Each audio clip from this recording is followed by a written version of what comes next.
Yeah, they definitely value. Things are not transactional here; they're relationship based. So yes, it's not, and they look you in the eye. That's one thing I've noticed too is eye contact. Yeah. It's very different. Wherever you go for service, they look at you and then take all the time. There could be 20 people behind you, but they don't even look. The person is not looking at those people. They are looking at you, the person. Forget your expectations about what you think it is, and just be open to new experiences and let things happen and unfold, and have a sense of wonder. Don't come with a defined sense of what you think it will be or what it should be. Just kind of let it happen and be open. So, yeah, I agree. Mm-hmm. Is it a peacock? It is a peacock. Yes. You've got a peacock as well? We have so many. Yeah. Portugal. Portugal. Portugal. Portugal. Portugal. Our vegetables are like rock stars. Literally, Portugal is a small Disneyland for grown-ups. I think that Portugal is like my geographic soulmate. It's hard to explain what it is because it's a feeling. And when I went there, I absolutely fell in love with Portugal. I wanted to feel the crunchiness. Portugal, the Simple Life Podcast. Portugal, the Simple Life Podcast. And we're here on his podcast, Portugal Simple Life. Portugal, the Simple Life Podcast, your insider's perspective into Portugal. And our latest episode starts right now. Welcome back, or welcome to another episode of Portugal, the Simple Life. I'm Dylan, and I'm joined here by Steve and Angela for another edition of My Home in Portugal. Steve, Ange, thank you for being on the podcast. Thank you. How are you? You're welcome. Good. Good. Great. We're enjoying some sunshine. Yes. Nothing Beautiful. wrong. Yeah, we've got. You might hear some background noise of chickens and donkeys. Yes. But that's the simple life, right? That's right. Yeah, that's what we signed up for. Exactly. Why don't you tell us where we're sitting right now? Yeah, so we're in our backyard in Foz and in Portugal. Beautiful. Yeah. Simple as that. Yes. Yeah. Mm-hmm. As you know, we do this episode quite often. It's after doing this podcast for 6 years, it's still one of my favorite type of episodes to do is talking to people like yourselves who have done this and made the journey. Yeah.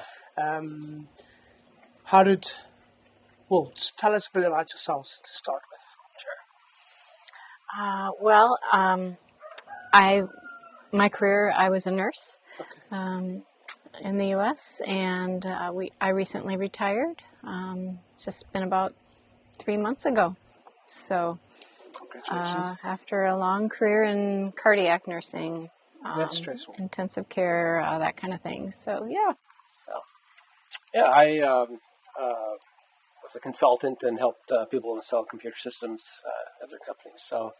And we got this place, I think, August of 2024, kind of preparing for... When it was ready. Yes, when it was ready, yes. Yep. We were preparing for kind of retirement. As Angie said, we pulled the plug on working in February. Got here on February 15th. Yeah. And now spending time between the two places. Yep. Yes, we still go home. We have family, grandchildren, and some things going on at home, so we'll have to come back and forth. Yeah. That's okay. Mm-hmm. That's good. Yep. Tell me how this idea of Portugal started for you guys.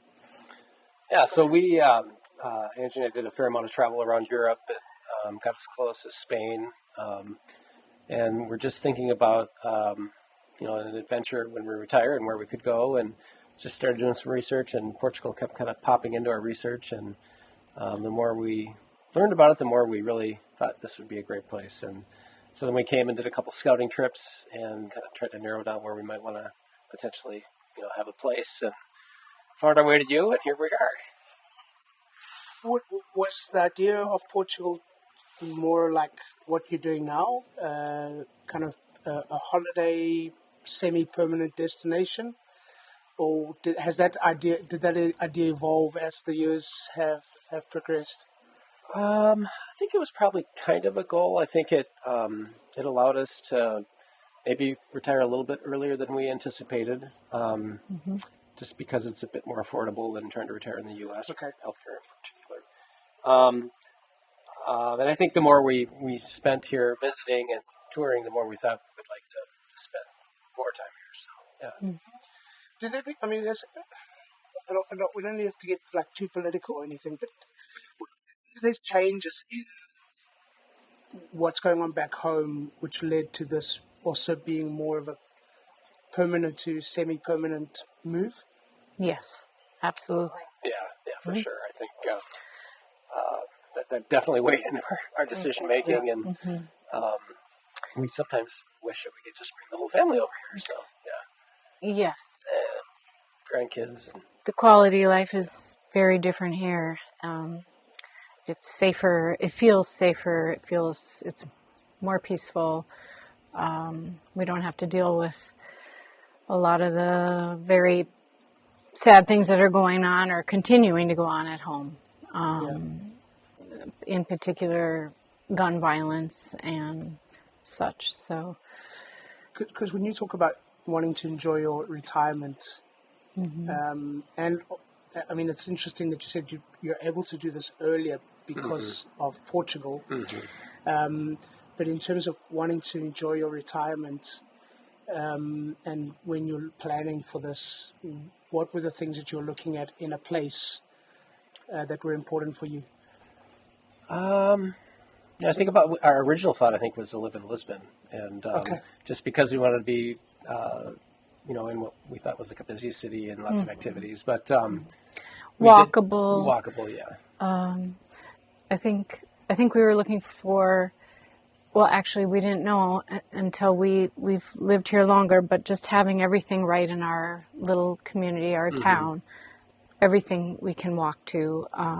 Of course, we have Coldish very close for other things, more variety, but we don't have that in the U.S. We have to drive everywhere. We don't have, like a grocer we can walk to, or a butcher, or a pharmacy, or the ocean, a wine bar, none of that. So that was very appealing. How is the wine bar? I haven't It's been. really fantastic. good. Yeah. It's so great. Yeah.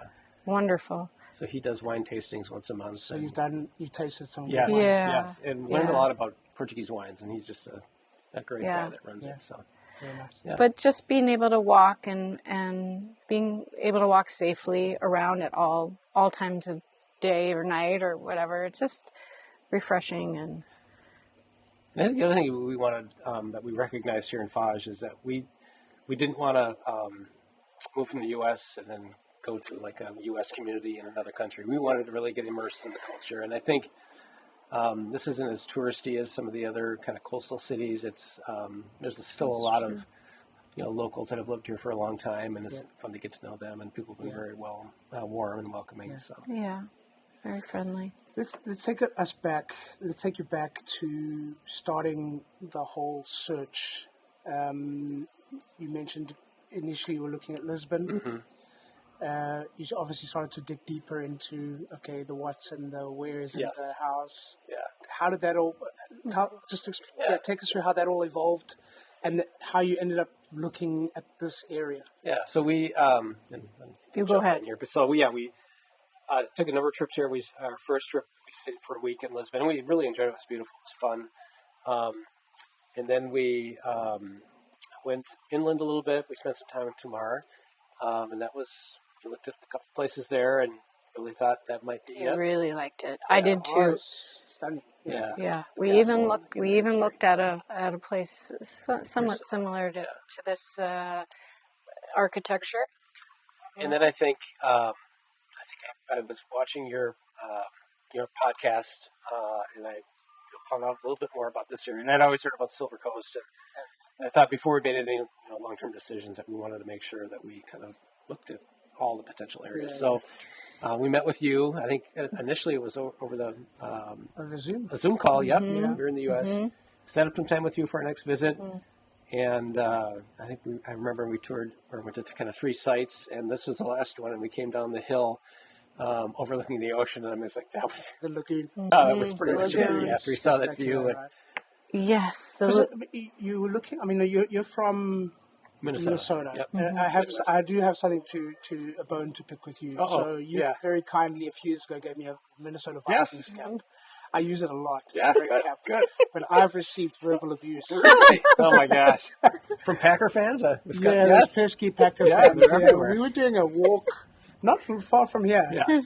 And we were walking along, myself and my wife, and we just walked past this random group of people, and they were like, and they said, "Oh, are you from here?" We said, "Yeah, we live here." They go, "So, do you live nearby?" And we were explaining that we live not far, and I've been here for 16 years. And they said, "We love this country. This hiking trail is amazing, but you need to take off that cap." And they had some Packers stuff. Yes, of course. I said, "Why do you want to trade?" And they're like, "No, I wasn't going to trade it." But anyway. Funny. But I mean, did you have the idea that you had to look inland because of affordability? Had you considered coastal? What was? Because I'm curious why Tomar. It's also. I mean, it's beautiful, but it's more of an inland location. Yeah, I don't know if we. He just loved the history there, and it's insane. Yeah. But we learned that it gets very hot there in the summer months, almost intolerable. Like you can't be outside. Maybe it's so hot, it does. Yeah. Not as close to the water. And he loves the ocean, so then we got to thinking. Oh, and the other thing was, we were trying to keep from the Lisbon airport, the drive to our home here an hour or less. Yeah. We thought that would help family, friends, visitors. If it just wasn't, the journey's already far for them, then to come, so we wanted to keep it about an hour, which this area is even less, depending on traffic, less than an hour to the airport. If you're in the right time bracket, it can be quite seamless. Yeah. So that was. But really, it was when you showed us this area, it just fit. It was not overly busy. I know in the summer months it gets busy, but we like that. That's really festive and fun. That doesn't bother us. We're still off the main road there, where I think, and we just like that we can walk. We're 5 minutes the car down to the main beach, or a 15-20-minute walk. Yeah, we can walk all over. Yeah, so you guys are, just for people to know, I mean, we're not going to give away addresses here, but you've got Foz do Arelho, you've got the lagoon, which is so cool. It's so cool. You've got, then Foz is kind of separated into two sections. You've got the beach part of Foz, and then you've got where you are, which is the more residential part of Foz. Yeah. How's that experience been with being in the typical Portuguese village? So great. It's great. It's our favorite thing. Yeah. I would say it's my favorite thing.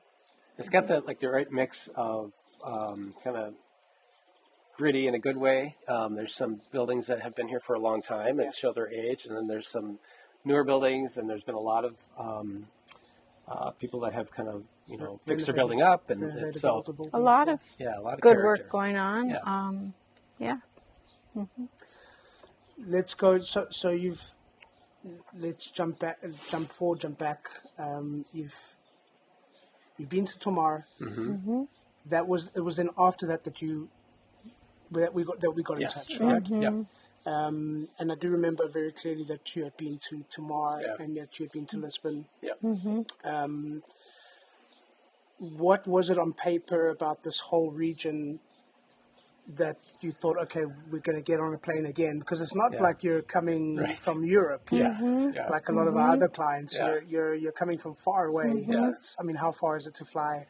Well, 6 hours, from here to Boston, and then another 2.5 hours to Minneapolis. So no direct flight. So we typically fly from Minneapolis to Boston to here. So okay, yeah, so I mean it's 9 hours and layovers and at all least of that stuff. Yeah. And nobody likes to fly. No, it's horrible. It is horrible. But what was it that on paper you thought, okay, this is worth us actually coming out and looking?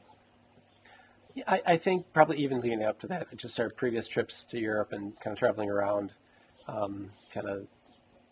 it wasn't overly daunting. I mean, it's definitely, nobody likes to fly, but the price for that is, this beautiful area and affordability and healthier lifestyle for us, less stress, just the availability of food here, the type of food that we like, kind of Mediterranean diet, if you will, is so much more affordable and plentiful here than where we've come from.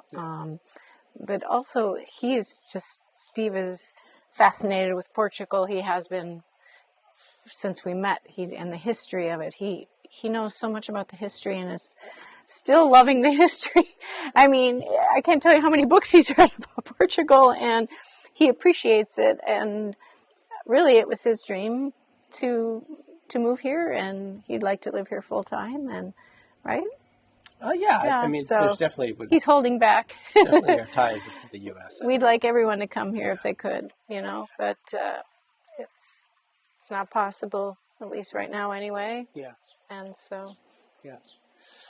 Okay, so fast forward, you get on a plane and you come out. The focus was now on this area.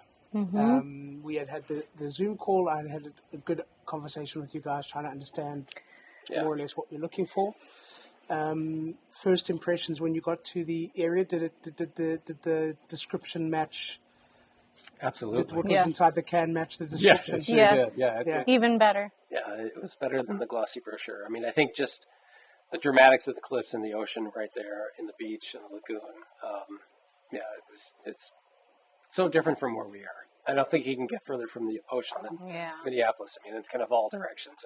We have a lot of lakes, and it's really a beautiful area, but just the dramatics of the ocean and the area here is just really something. So you come over, you meet a complete stranger, you get into my car, and we spent the day together. Yes. And as you mentioned, we arrived to Foz, the location appealed. Yes, absolutely. But this was just a dirt. Just a dirt patch. Right. And there was a few that we had have started pictures construction. Yes, right. How come? Like, what was it where you thought, this is still okay? I think just kind of seeing the neighborhood around here. You guys did a good job of kind of showing what it might look like.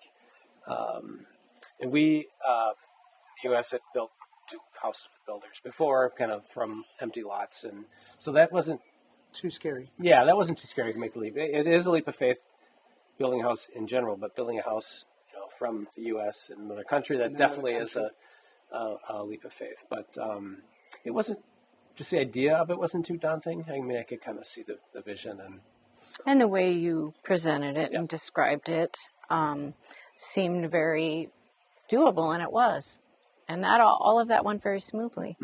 Like, we feel very fortunate that everything went so smoothly from the minute we were on this dirt to, getting the villa completed. It all went quite well. Well, I mean, because it is scary. Like, I mean, you've built homes in the U.S. The idea of building a home not in your own country. Some might say you're crazy. Yes, we had people, I think, thought that definitely in our own family or whatever. Yeah, at home, friends.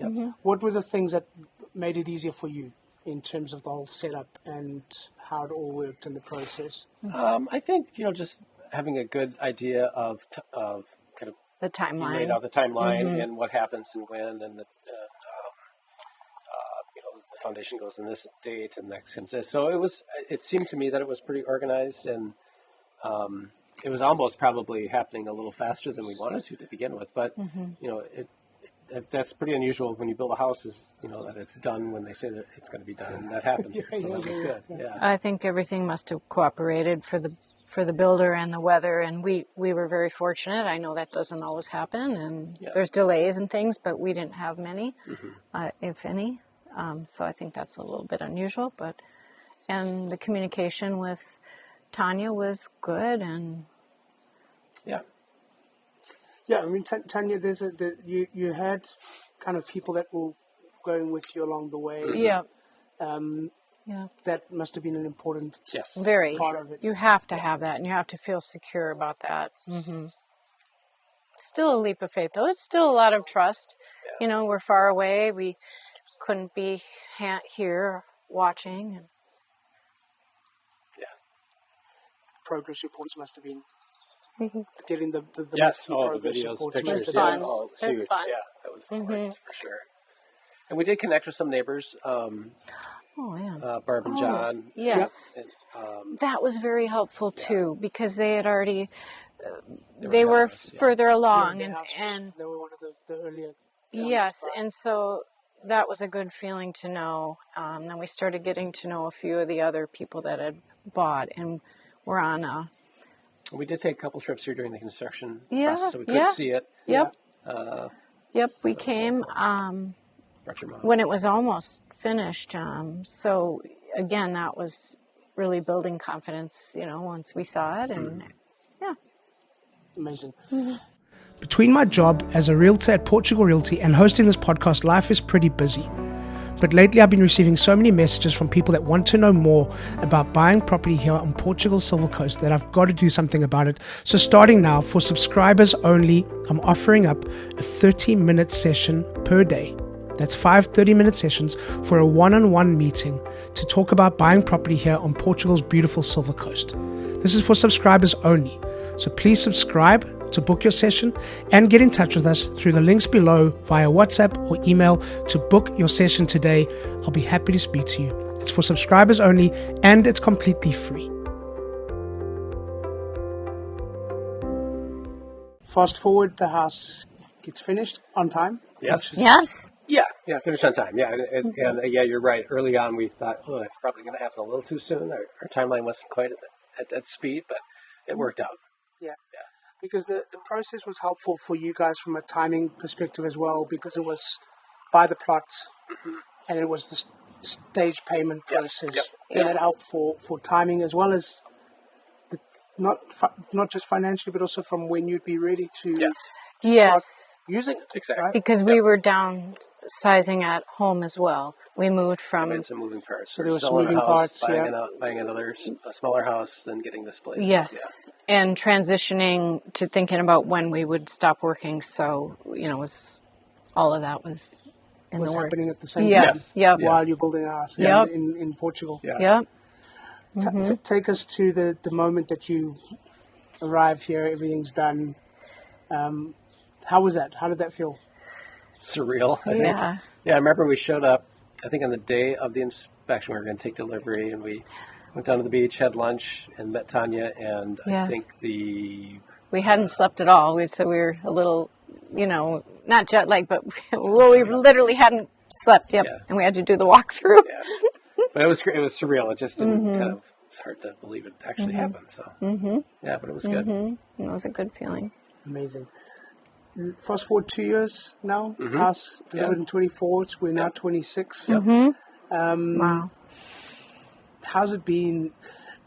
There's the luxury that we have in the world today is that we can be in different places. We're not stuck to a single place, and you could have roots in 2 different places, even 3 different places. Yeah. How's it been now, the 2 years since taking ownership of the house, coming back and forth, experiencing the place more? How's that experience been for you guys? Really good. I think getting more and more familiar with everything, and of course, just aesthetically, everything's come along. All the plants and the gardens. We've had such a wonderful person to work with that, and then inside, we've been gathering more and more things, so it's feeling more like home. We've had visitors. Yeah, we've had quite a few visitors. I think the hardest thing is then leaving. It's hard to leave here and leave it. I don't know, and then it's hard to be at home and know what we're missing here in a way. But also we miss things at home as well, of course. But overall, no, it's getting more familiar. And I'd say it's getting we're meeting a lot more people, and wonderful people that are like us, that are in our age, that have done the same thing. Many from the U.S. So we've met this trip because we came February 15th. Yeah. And just really cool people that are like-minded and wanted to come here for the same reasons, Yeah. Which feels really cool. And yeah. So we've bumped into each other a number of times. Yeah. Actually, here's a nice memorabilia. This is Yes. from the Caldas Beer Fest. That's right. I do remember one of our conversations right at the beginning was craft beer. Yes. Do they do some good craft beer? Yes. Yes. You don't have to worry. It's going to Yeah. be covered. Yes. But I'm curious about, there was this brochure idea and this idea on paper to, okay, now we're buying a plot of dirt with Yes. 3D renderings, Yeah. to now it's 2 years of coming back and forth. Very importantly for the two of you was you wanted to be in a real Portuguese location. What have you discovered now? How have you enjoyed being in a place, being near to Caldas, the village? What have you discovered? What wasn't on the what wasn't on the brochure that you've enjoyed and discovered since coming back and forth for the last 2 years?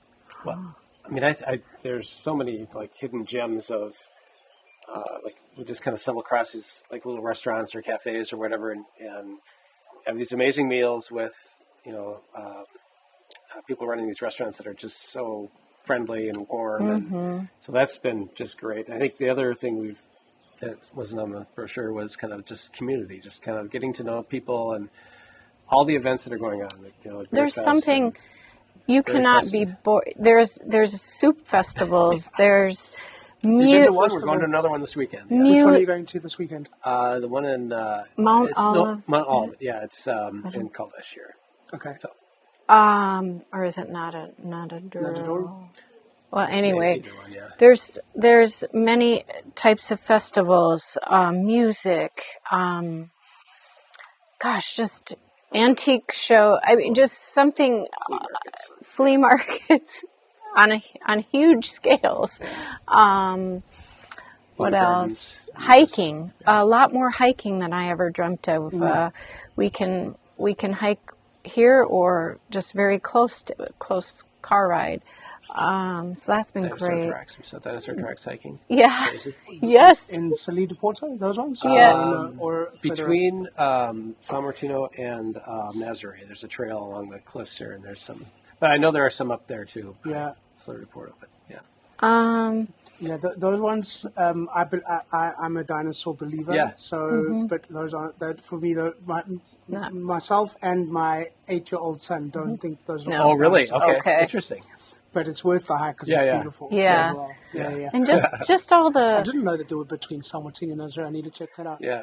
All the different cities we've been to. We could name many.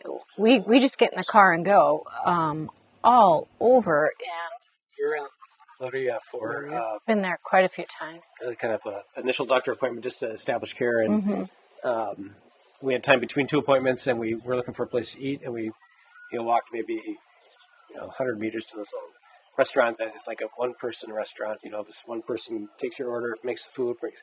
It was unbelievable. She was great. She read through the entire menu, talked about all the ingredients. The food was just unbelievable. So it's all those little hidden gem experiences. We did that in Peniche as well. Same kind of thing. Yeah. And a lot of different foods. We like traditional Portuguese food, and we love fish and seafood. That would be my favorite. But also, there's every type of Indian. Like we love Indian food and vegetarian. We found a bunch of great vegetarian restaurants, and so that's been exceeded my expectations, I think, a little bit.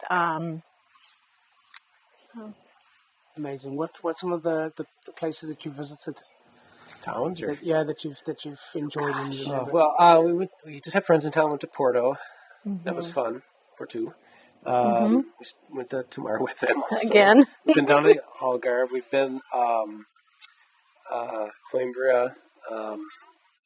Let's been a couple times since we've been here. Alentejo. We've gone out Evora, I think, with the Roman ruins, which is and the skull chapel, the chapel with skulls inside. I haven't been to that. Florence. Yeah. Last weekend we went I mean, this isn't very far at all. We went to Santarém, Santarém. and we went to a winery there. They have a Japanese fusion restaurant. The winery is spelled Ode. Yeah. I don't know. We just stumbled a few times. Well, I've been once. My wife's been twice. Okay. Yeah. We really like that. Because they also do like a festival. Yes. Yeah. Yeah. Okay. So they do a couple of festivals throughout the year, which is when we first went there. It was in the summer. It was blistering. Oh, like that. Yeah. Hot. You talk about tomorrow, and it was literally you walked out the building and it felt like it's an oven. Radiating the heat. But now my wife went recently to one I was away. In the Netherlands, I think, and they went for a spring festival. Oh, okay. She said it was just amazing. Yeah. Good wine. Oh, That was fun. food and wines, Trying to think where else. Bambarral. Bambarral, the Pear and Wine Festival. We like the Pear and Wine Festival. So good. That's in August. We went last August, and that was just a really great experience. So just everything, it's all very close. It's like... I think that festival, they put pear... on the end. They include pear in the name so that you don't feel so bad. Yes. You don't feel like an alcoholic. Yes. Going to the wine because it's more wine than it's a lot of wine. Yes, yeah.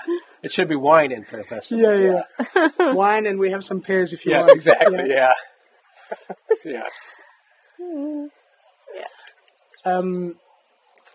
We're sitting here out in the garden, and you've got this. You're in a village. You're not far from a city.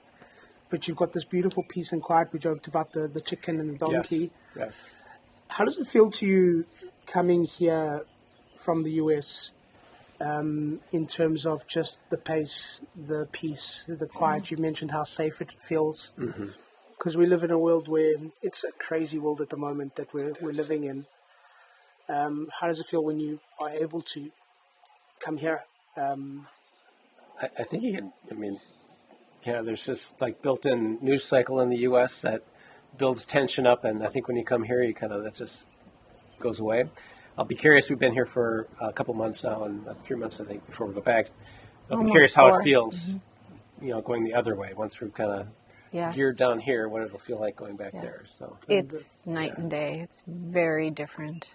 We're in a suburb. We're not in the middle of a huge city. But our kids are in the city in Minneapolis proper, where they've been for months and months experiencing ice and all of that. So it's very, very different. You come here and I can't even explain it. It's like culture shock. Yeah, in a good way. In a good way. Yeah. Almost, I guess for me, I feel guilty. I want them to experience it. I want them to feel this. I want them to be able to live this life. That's what I think about a lot. Yeah. What do you want to say about the Portuguese people? Because you're living in a place where, like what you wanted, was not just a place where you've got a whole bunch of expats or British or US. You're in a place where there's this lovely... I was looking at that beer fest that we went to. I just...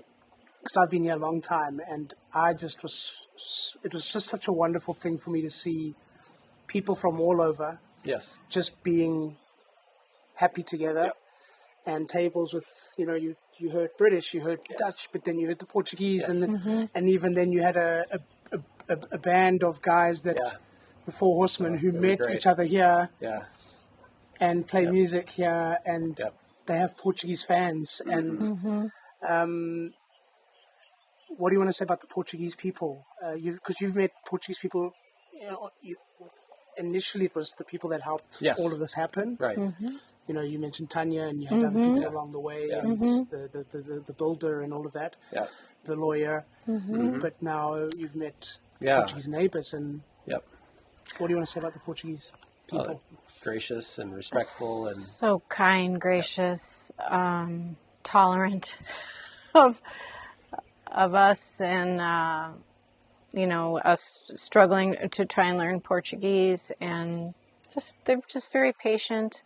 I think we the guys that helped do the landscaping here, we got close with those guys. And, we were here for I think 2 weeks when they were working on it, and every morning we'd have coffee with them, and at the end of the day we'd share a sag rush together, and it was those guys were fantastic, and just as a reflection, I think, of everybody we've interacted with from a Portuguese perspective, they're just very tolerant and happy and respectful, and obviously not everybody's like that, but the people we've run into have been like that. So sometimes we wonder what the Portuguese community and people are thinking, and we don't know because we haven't been able to get the conversation or strike that conversation, but we would hope to, like, we would love to have. This was a concern for you as well. I remember we had discussions about this, that what do the Portuguese think about us coming here? And I'm 16 years here as a foreigner, and I look like a foreigner. I don't look Portuguese. But it's just a beautiful place where people are just welcoming and happy. Absolutely. And it's a rare commodity today. It is. It is. I just ran into a guy this morning in the parking lot of the grocery store, and we were talking for 20 minutes about cars, and he was Portuguese, and we were able to communicate with each other, but he just was so friendly. I mean, How's that experience been? Because I talk about a lot on the podcast, this relationship with time. And we both come from countries where nobody ever has time for anything. Yeah. You're always rushing. Yes. And here you go, you meet a random guy, and in 20 minutes, just chatting. And he's probably late for a meeting and or an appointment or something. But I was doing an interview yesterday with, it's actually something that you guys should go to before you leave there. It's a Dutch guy and a Belgian guy. They got involved with an association, and they're doing a concert in Caldas on the 23rd. Okay. To raise money for the victims of the storm. Okay. Yeah.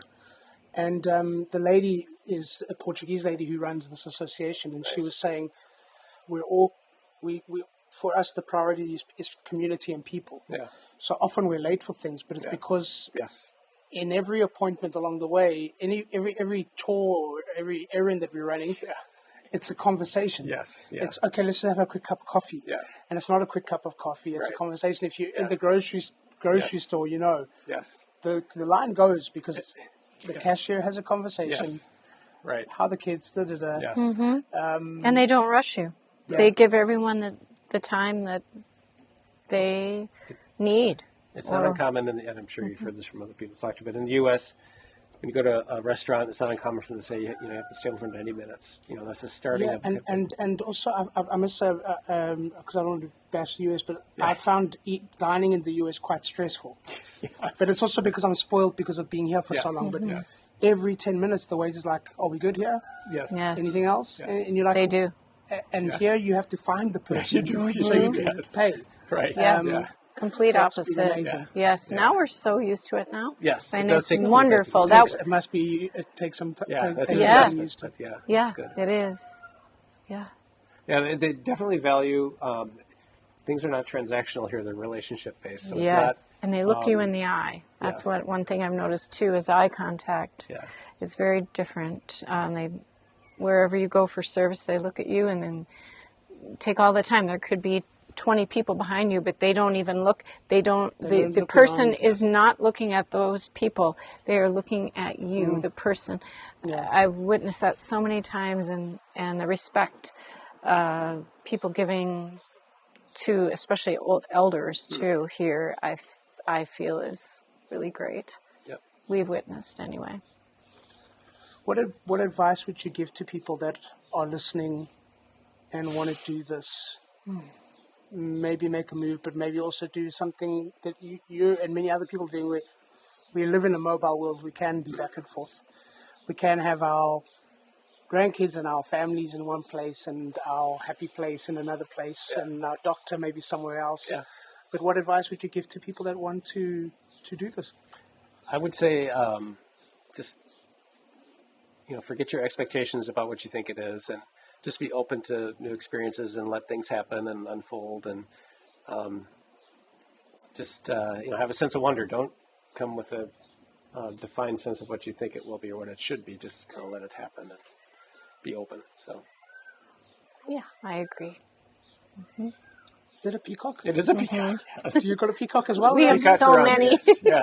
Have you seen the ones in Caldish? Yes. Walking around through the park. Yeah. Walking around through the city centre as well there. We have some right behind us on the street. We can see anytime. Crazy. It's I just love when if you sometimes go to the Plaza de Fruta, the farmers market, and you see the peacocks walking around there. Yeah.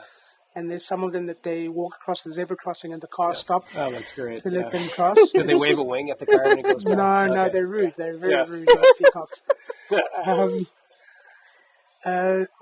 This might be you might repeat yourself a little bit here, but why does Portugal feel like home? Why does it feel like home? I think it's just the sense of calm. I think that probably we're missing from home. We've had some visitors from family and friends that have come here and loved it. I think it's just, again, also the people we've met, that community piece has been great. That makes it feel like at home. So I think it's more that this environment is what we want for our home. Yes. It's more that, like, this is what we seek for this this chapter in our life. More calm, more peace, more fish. I guess it's the climate here is just less stressful because of the we don't have the political unrest and the injustice. Everything going on in our country is quite heightened right now, and so this feels like what we want for a home, right? Does that make sense? It's very hard to describe, I guess, but so what we're trying to create. Yeah. Well, it's not a beer, but it's a beer mug, so cheers. Cheers. Thank you for being on the podcast. Salud, Thank you for your trust in working with us and going through all of this process with us. Yeah, thank you. And see you at one of the festivals. Absolutely. Yes. Yeah, that sounds good. And that's a wrap. All right. Thank you. So thank you once again to our guest, and thank you to all of you for listening. Please subscribe, share with your friends, give us a thumbs up, and please leave a comment or a review. We always love to hear from you. Don't forget, Portugal The Simple Life also has a magazine, so download it. It's for free. We'll be back next week with a brand new episode, and as we say in Portugal, sejas bem-vindo. Welcome to The Simple Life.